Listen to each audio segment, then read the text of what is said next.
მე ეს დემონსტრაციულად გავუკეთე სახელმწიფოს.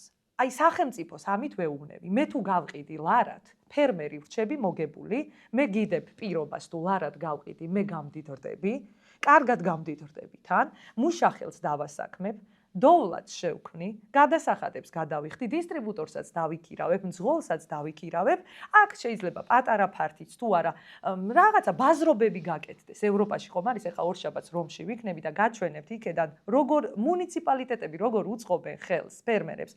გაუშლიან, გადაკეტავენ გზებს, პარალელურად ქვემოთ დგას პოლიცია, რომ ხელის შემშლელიც კი არ იყოს ფერმერებისთვის და ჩვენ ყრიან და სადაც ჩავდით და თქვენ არ იცით ჩვენ როგორ ვეძებთ ადგილებს, ყველგან ყრიან, იმიტომ რომ კერძოა. წავალთ იქაც კერძოა და ჩვენი აღარაფერი არ არის ამ ქალაქში. უბრალოდ ადგილს ვერ პოულობთ და ის ადამიანებიც სადაც ვაჩერებთ ხოლმე, ისინიც ნეგატიურად არიან და იქედანაც ყრიან, საიდანაც ვართ და აი ეს მუნიციპალიტეტის ეს მხარდაჭერა სახელმწიფოს აფასებენ და თქვენ უნდა ნახოთ დღეს პირველ საათზე, ღამის პირველ საათზე ლისზე 1000 ლეულის სკოლასთან თუ ამოივლით დამინახავთ ცოცხით, იმიტომ რომ იქ ხო იყრება რაღაც ხახვის ფოჩი და რა ვიცი ბულგარული წიწაკა გაფუჭებული, იმას უგვი ხოლმე და ევროპაში ამას მუნიციპალიტეტი უზრუნველყოფს, იმიტომ რომ დაფასებულია ფერმერი.